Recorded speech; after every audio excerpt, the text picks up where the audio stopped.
In this powerful discussion on The Breakfast Club, journalist Mehdi Hasan explains why Zohran Mamdani and a new wave of Socialist Democrats represent the true future of the Democratic Party. But if you're a party that's captured by donors and the corporate class and special interests, as the Democratic Party sadly is, especially at the higher levels, then it's very hard for you to have those conversations. Like you say, it's not rocket science. No. It's like, oh, people want cheaper rent and cheaper buses and more affordable. Like, this is not rocket science. But if you're beholden to people who say, it can't be done, you can't promise that, this is impossible. And one of the things he said in his speech last night is that he's redefined what is possible or impossible. Mm-hmm. Does this win foreshadow a shift in the national Democratic strategy? Because, I mean, Mamdani was the only progressive last night.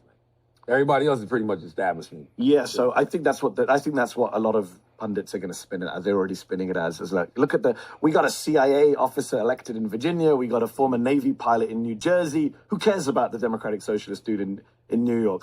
I don't think people are going to buy it. I don't think any person looks at Spanberger and Shaw with a great respect to these two new women governors, won great victories, and thinks that is the future. To go back to the question that Hakeem wouldn't answer, they're the future of the party. They're not. Mm-hmm. I mean, they are, replacement level centrist Democrats who won on a blue wave. I think I saw a poll yesterday, the NBC exit poll said that 40% of people in New Jersey and Virginia said their sole reason for voting for Democrats was to be anti-Trump. So, like, as long as you have that Trump weighing down the Republican ticket, Democrats will benefit from that. Zohran Mamdani is offering something different.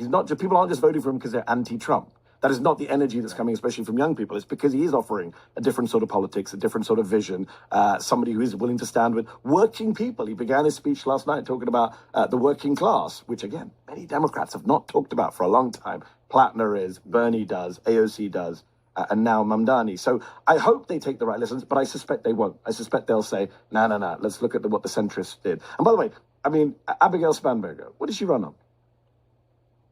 I don't know. Okay. That's my anti-Trump. If she's the model, okay, but what does she run on? I mean, this is the thing. And by the way, Mikey Sherrill, who won in New Jersey, she may be a centrist. She ran on a very populist candidate. She said, you know what she said? She said, I'm going to freeze electricity rates. That's right. How come we didn't have national debates about that? That's unrealistic. You can't do that. Right. In fact, a lot of people say it's illegal for her to do that, whether she'll be able to call a state of... Point is, who cares? She said it. She's trying it. She showed that she gives a damn about what people care about.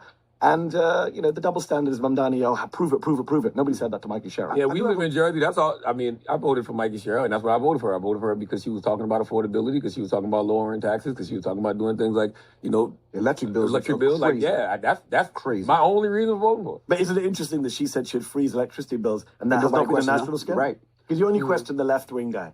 No, you're right. I do have a question.